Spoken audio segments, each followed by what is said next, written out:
Bhudhaar card రాబోతుంది. ప్రతి కమతానికి ఒక ప్రత్యేక గుర్తింపు సంఖ్య, దాని యుఎల్ పిన్ లేదా భూధార్, భూ ఆధార్ అంటాము.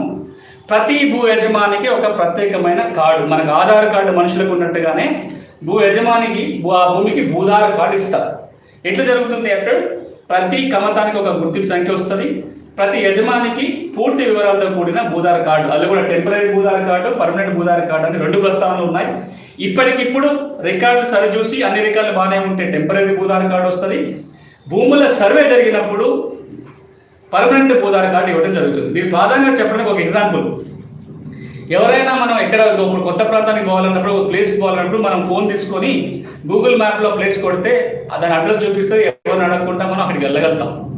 కానీ మన ఊళ్ళో మనం పలానా సర్వే నెంబర్ 6 ఎక్కడ అంటే గుర్తుపట్టలేని పరిస్థితి. ఇక 6 గుర్తుపట్టాలంటే మండల సర్వేర్ ఒక చోట చూపిస్తాడు, జిల్లా సర్వేర్ ఇంకో చోట చూపిస్తాడు, యజమాని ఒక చోట అంటాడు, పక్క గెట్టాన ఇంకో చోట చూపిస్తాడు. ఎందుకంటే మనకు దానికి అక్షాంశాలు రేఖాంశాలు ఫిక్స్ అయ్యి లేదు కాబట్టి. ఈ భూధార కనుక వస్తే భూముల గెట్టుదగలు పోతాయి. భూమిని మనంతరం మనగా మనమే గుర్తించడానికి, ఆ భూమి హద్దుల్ని మన ఫోన్ ద్వారా మనమే గుర్తుపట్టేంత సులభం కాబోతుంది.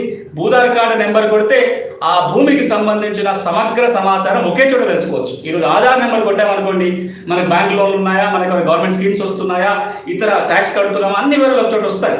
ఇప్పుడు మన భూమి సర్వే నెంబర్ ఒక చోట కంప్యూటర్ టైప్ చేస్తే పూర్తి వివరాలు వస్తాయా? దానికి ఏమైనా పాస్ట్ ఒక 12 ఏళ్ళ హిస్టరీ ఏంది, బ్యాంకులు రుణాలు ఉన్నాయా, కోర్టు కేసులు ఉన్నాయా, ఏమీ ఒక చోట రాదు. భూధార కార్డు వస్తే కనుక భూమికి సంబంధించిన సమగ్ర సమాచారాన్ని ఒక చోట తెచ్చే అవకాశం ఉంటుంది. నెక్స్ట్, ఇక రెండో కొత్త అంశం ఈ చట్టంలో రాబోతుంది ఏంటంటే, ఈ రోజు వరకు కూడా వ్యవసాయ భూములకి రికార్డు ఉంది, కానీ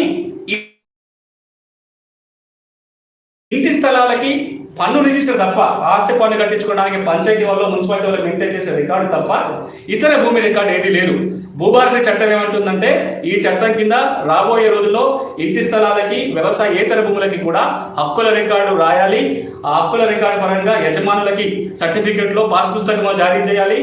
ఆ మ్యూటేషన్ ప్రక్రియ కూడా ఈ చట్టంలో ఎట్లా ఉందో చెప్పడం జరుగుతుంది. రాబోయే రోజుల్లో తెలంగాణలో ఉన్న 12,000 రెవెన్యూ గ్రామాలలో దాదాపు 11,894 రెవెన్యూ గ్రామాలలో అబాధీలు ఉన్నాయి. వాటిని సర్వే చేసి కొత్త రికార్డు రాబోతుంది. దీనికి తగ్గట్టుగానే కేంద్ర ప్రభుత్వం ఇప్పటికీ ఒక ప్రాజెక్ట్ తీసుకొచ్చింది, స్వమిత్వ అని, survey of village abadis and mapping with improve technology పేరుతోటి.